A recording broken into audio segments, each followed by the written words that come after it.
आइए जानते हैं झारखंड की बड़ी खबरें।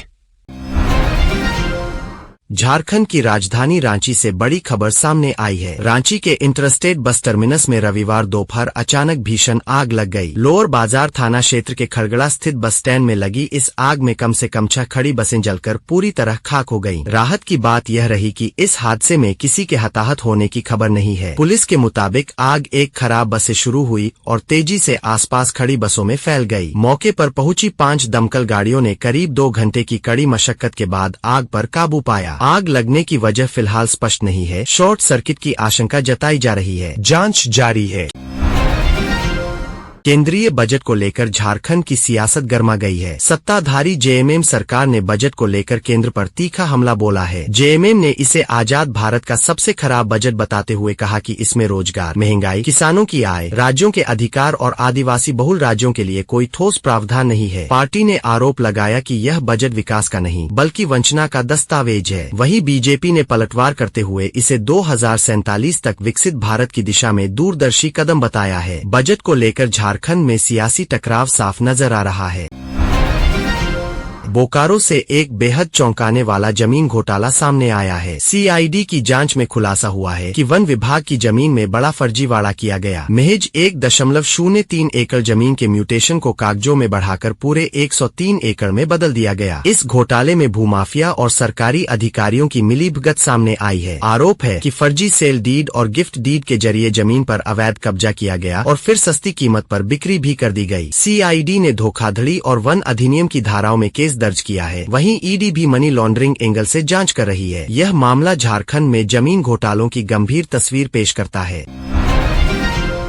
झारखंड की राजनीति में एक बार फिर बड़ा बवाल मच गया है। ऊर्जा विभाग की 160 करोड़ रुपए की एफडी गायब होने का गंभीर आरोप लगा है। यह आरोप लगाया है झारखंड के पूर्व मुख्यमंत्री और नेता प्रतिपक्ष बाबूलाल मरांडी ने। मरांडी ने मुख्यमंत्री हेमंत सोरेन से पूरे मामले की जांच कराने की मांग की है। उन्होंने सरयू राय के सोशल मीडिया पोस्ट का हवाला देते हुए कहा कि केनरा बैंक समेत 2 बैंकों में रखी गई एफडी परिपक्वता के बाद भी नहीं मिली। सवाल है, पैसा किसने निकाला? मरांडी ने इसे चारा घोटाले जैसी साजिश बताया और कहा कि यदि मुख्यमंत्री को जानकारी थी तो यह संरक्षण में भ्रष्टाचार है और यदि नहीं थी तो सरकार की बड़ी नाकामी। जांच की मांग तेज हो गई है।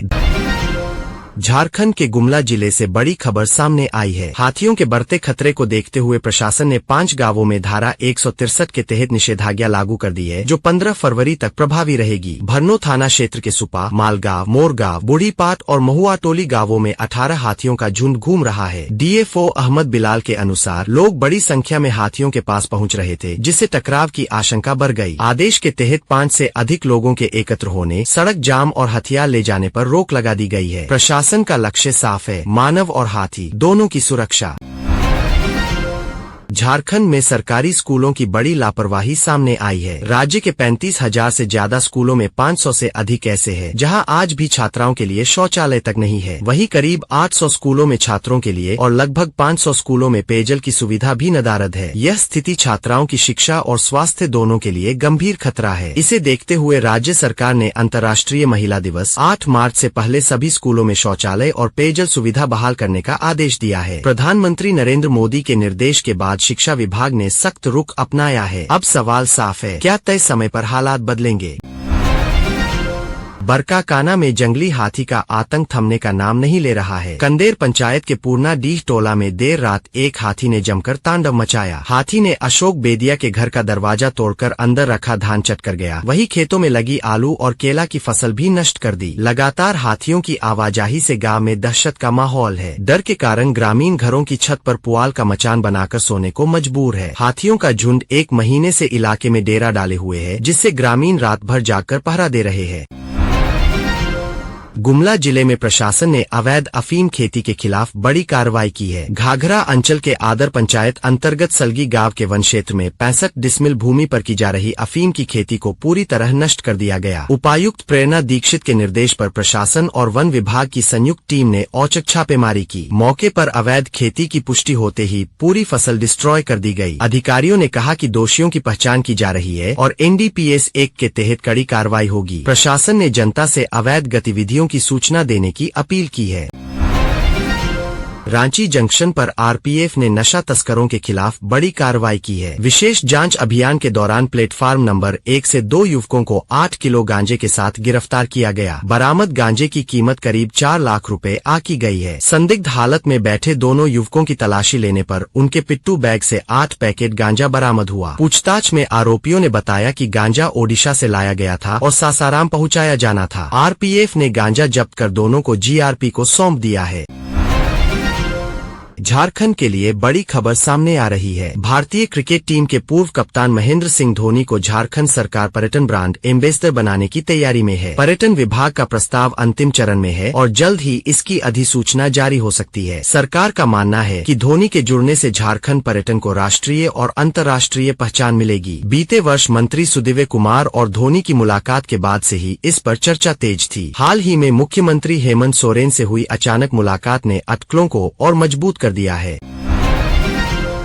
झारखंड में गर्मी से पहले पेयजल संकट से निपटने की तैयारी तेज हो गई है। राज्य सरकार पेयजल पाइपलाइनों की मरम्मत पर 25 करोड़ रुपए खर्च करेगी। पेयजल स्वच्छता विभाग ने सभी प्रमंडलों से क्षतिग्रस्त और पुरानी पाइपलाइनों का विवरण मांगा है ताकि जरूरत के अनुसार राशि आवंटित की जा सके। विभाग का लक्ष्य है कि गर्मी में पानी की किल्लत न हो और जल की बर्बादी रुके। 10 साल से ज्यादा पुरानी शहरी पाइपलाइन बदली जाएगी। मार्च से पहले मरम्मत कार्य पूरा होगा। डीप बोरिंग के बिजली कनेक्शन भी दुरुस्त किए जाएंगे।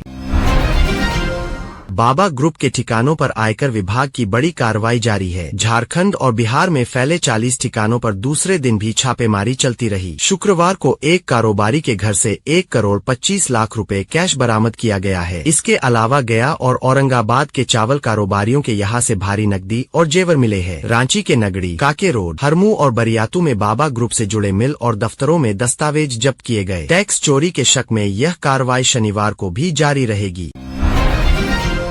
झारखंड के मुख्यमंत्री हेमंत सोरेन से जुड़े जमीन घोटाले मामले में बड़ा कानूनी अपडेट सामने आया है। भूमि घोटाले से जुड़े मनी लॉन्ड्रिंग केस में हेमंत सोरेन की ओर से दाखिल डिस्चार्ज याचिका पर अब 7 फरवरी को सुनवाई होगी। यह सुनवाई मामले की दिशा तय करने वाली मानी जा रही है। अगर अदालत से राहत मिलती है तो यह मुख्यमंत्री के लिए बड़ी कानूनी जीत होगी। वहीं याचिका खारिज होने पर मुश्किलें बढ़ सकती है। इस मामले पर पूरे राज्य की नजरें टिकी है। अब 7 फरवरी को कोर्ट का फैसला राजनीतिक और कानूनी दोनों लिहाज से बेहद अहम माना जा रहा है। महाराष्ट्र की राजनीति में बड़ा घटनाक्रम सामने आया है। एनसीपी विधायक दल ने अजित पवार की पत्नी और राज्यसभा सांसद सुनेत्रा पवार को अपना नेता चुना है। आज शाम वह महाराष्ट्र की डिप्टी सीएम के रूप में शपथ लेंगी और राज्य की पहली महिला उप मुख्यमंत्री बनेंगी। हाल ही में विमान हादसे में डिप्टी सीएम अजित पवार के निधन के बाद पार्टी ने यह फैसला लिया। मंत्री छगन भुजबल ने इसे सही और जनभावना के अनुरूप बताया। वहीं शरद पवार ने कहा कि उन्हें इस फैसले की जानकारी नहीं थी। अंतिम निर्णय मुख्यमंत्री देवेंद्र फडणवीस के स्तर पर लिया गया है।